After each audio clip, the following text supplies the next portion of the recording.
Ukrainian and Russian forces are suffering heavy losses as fighting intensifies in eastern Ukraine. The commander of Ukrainian forces says the situation in Bakhmut remains difficult, but that his soldiers are managing to repel Russian attacks. The fight for control of the city has reduced it to ruins.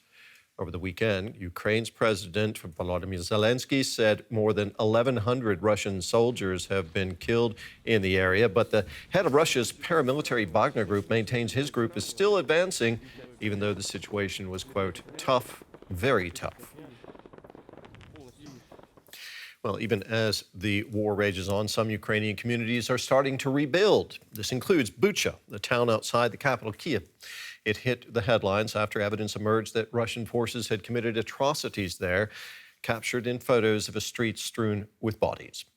DW correspondent Amien Essif visited Bucha and other places trying to start again after being destroyed.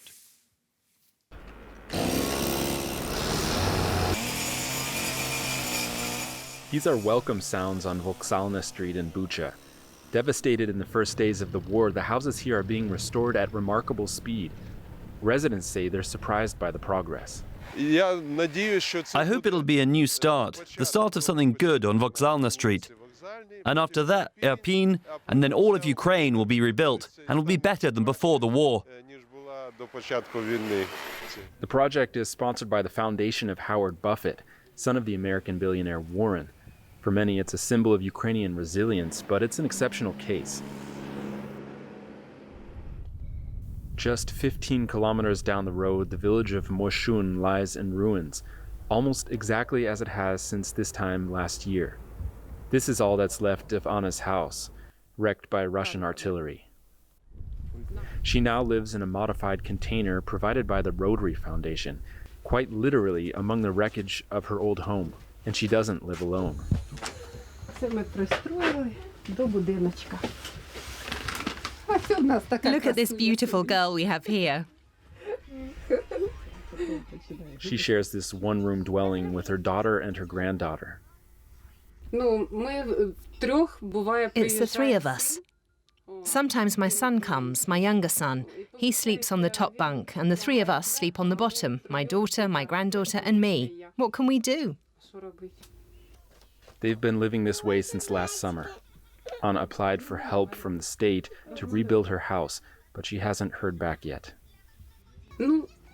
We filled out all the forms, but there's been no decision on whether we'll get some sort of help or not. We don't know more than that. Anna knows her case is just one among many. The Russian military destroyed hundreds of properties in her village alone. Nationally, that number is in the hundreds of thousands.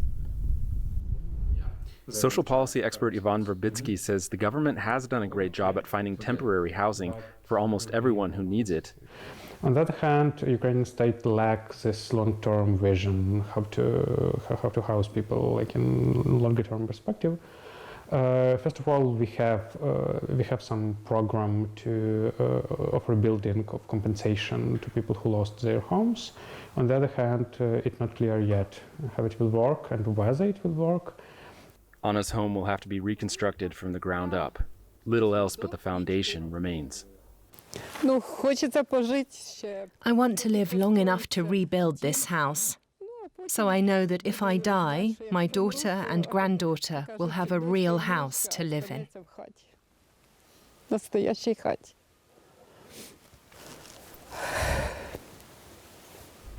She says her family will find a way to do it, even if it means doing it alone. And DW's Amien Essif, who filed that report, joins us now from Kyiv. Amien, you've been touring areas around Kyiv under construction, reconstruction. What's your overall impression of how that's going? Well, Terry, for this report, we visited the northern suburbs of Kyiv, which were largely destroyed during Russia's failed attempt to take the Ukrainian capital. And what struck me the most is that besides a few projects like that one you saw in Bucha, most of these neighborhoods look exactly the same as they did when Russia withdrew a year ago. So reconstruction just isn't happening on a massive scale, at least not in this area, and not around the rest of the country either. The funds aren't there. The projects just aren't happening. We visited Moshchun, which was 90% destroyed by artillery in early March of last year. 2,000 of about 2,300 buildings were either damaged or destroyed. And we saw families who had moved back in because they want to go home. They want to go back to the place where they belong. But they've moved into containers provided by charities like the Rotary Foundation. And these are about 20 square meters or about 200 square feet, the size of a dorm room. Some people are living there with entire families, and they're literally in the ruins of their old village. So some of them they even had to clear an alley, the rubble, clear it away so that they can get from the street to the entrance of these temporary dwellings. So the reconstruction just hasn't happened, except for a lucky few who have gotten in contact with charities or who have the private funds to do that. Reconstruction is obviously a massive task, and the war is still going on. How is Ukraine going about the task of rebuilding? What are its priorities? Well, they have just established a law that may come into effect within a couple of months that would set up a system for distributing funds to homeowners who do want to build, people like Anna that we saw in the report. They might get those documents processed and finally get the money that they need to put a roof back over their heads. But what they're doing, the government has prioritized buildings that have the least amount of damage. Why they're doing that, they explained to me. The Deputy Minister of Infrastructure told me the reason behind that is because if they can just fix a few windows, get a leaky roof patched up, then they can move a family back into that home and free up space for other internally displaced people. Ukraine has a serious problem with housing right now. That's because a lot of internally displaced people are from areas occupied by Russia right now, so they don't have a home to go back to. So if you can get these people back into their homes who just need to patch up a few windows, then that would free up space in the housing stock for other people who don't have a home. Amien, thank you. That was DW's Amien Essif in Kyiv. So what does the future look like for displaced families in Ukraine? Correspondent Amien Essif, who filed that report you just saw, spoke with Natalia Kozlovska, Ukraine's Deputy Infrastructure Minister. Let's have a listen. Ms. Kozlovska, does Ukraine have a plan to make sure that the families who need to rebuild the most get the help first? In planning the reconstruction, we're concentrating not so much on categories of families, but rather on the nature of the damage to houses. What we and our international partners are doing is dividing damaged houses into 3 categories: first, second and third.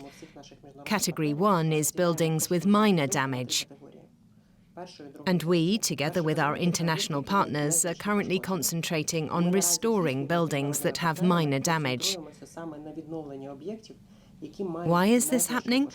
Well, because we're trying to rebuild as many houses as possible with very little resources, so that as many people as possible can return home and therefore no longer be internally displaced persons.